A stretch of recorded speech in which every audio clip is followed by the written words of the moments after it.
Hi, it's Howard again, and this time we're looking at the 1958 Petri colour-corrected Super 2.8 Greenomatic.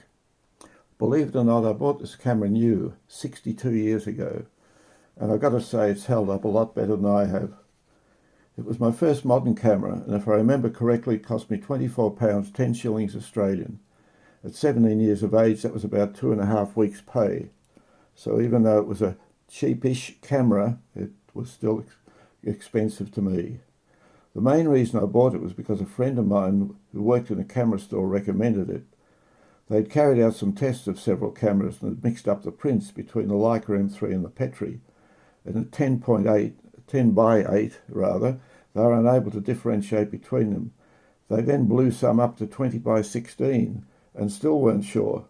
They were highly impressed by the Petri, so I bought it. Let's have a quick look. We'll go through its strengths. In my opinion, it's a particularly attractive camera for its age. It's the model before this was plain as day.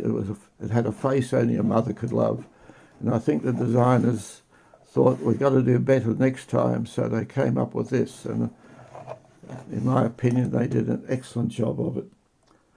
The body is die cast and it's built like a brick. It weighs 700 grams and it's a super solid little camera. I'll just take off the lens cap, which is a lovely metal lens cap with a nice felt gripping ring. The lens is a Tessa design 4-element Petri Auricor 2.8 45mm colour corrected lens.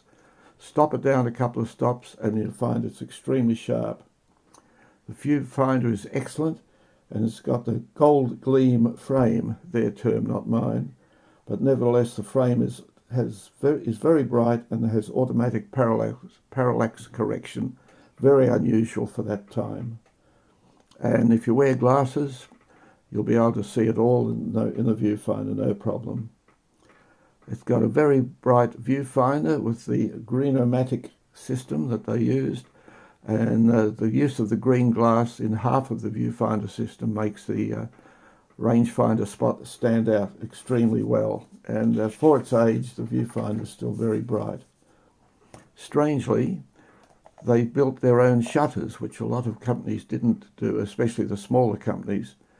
And this one is a Petri Carpero MX shutter. It's still very accurate, 1 second to 1/300th plus B. There was a later model of this, looked virtually exactly the same, but it had the MVX shutter by Petri, and that went to 1/500th of a second. It's got quite a good, useful depth of field scale here. The actual action of focusing is quite stiff, but almost has a very smooth hydraulic feel to it. What else can I say about it? Oh yes, it's got a Leica style cable release. So to use a cable release, you've got to remove this, it unscrews the little collar, and then the Leica style one screws over it. So that's a bit unusual, but it does mean it's a nicer feeling shutter button, I believe. The covering's interesting. It appears to be vulcanite. It's not leather or anything like that. This is something that's actually bonded onto the camera body, and it's very hard and very tough.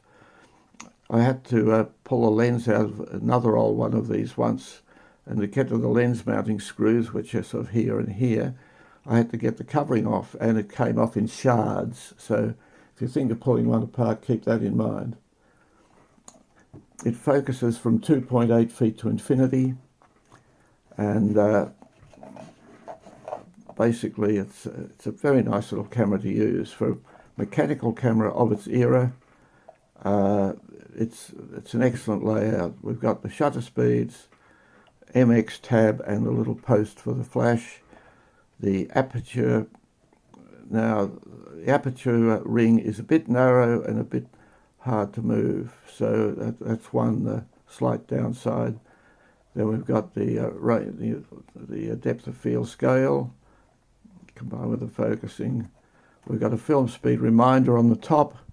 It's purely reminder, black and white, their colour, they just rotate it to the, I think it goes from 5 ASA to 800 ASA. The film counter is manually operated, so when you click it around to put on the S once you've loaded your film, and then you go from there. It's got a quiet little shutter. I'll put on 100th of a second, so it's quite a quiet little shutter. And even the slow speeds all work after all these years, half a second. So inside, tab on the bottom to open it. All pretty standard in here. Push up rewind button, drive mechanism, and the feed-in slot's got a little tooth to locate one of the holes in the film to locate onto it to get a better grip as you push it into the slot. It shuts like a bolt. Oh, they had as far as light seals are concerned, they have a black material, black felt style of light seal. So absolutely, they're still in absolutely perfect condition. So no problems there, no bits of foam stuck all over the place. The back, no flex in the back. They're just beautifully made little camera. Only got a cold shoe, but of course that was common for the period. But you can put your flash in, and you've got a little bayonet mount here to put the lead on. So, and yeah, so that's pretty much it for the Petri 2.8 Greenomatic super color corrected. Now I'd like to think that you might have got some worthwhile information or entertainment or something out of this. So if you'd give me a thumbs up and subscribe, I'd really appreciate that. It'd be great. Okay, well that's it. Thanks very much for that. Bye, and hopefully I'll see you in the next one.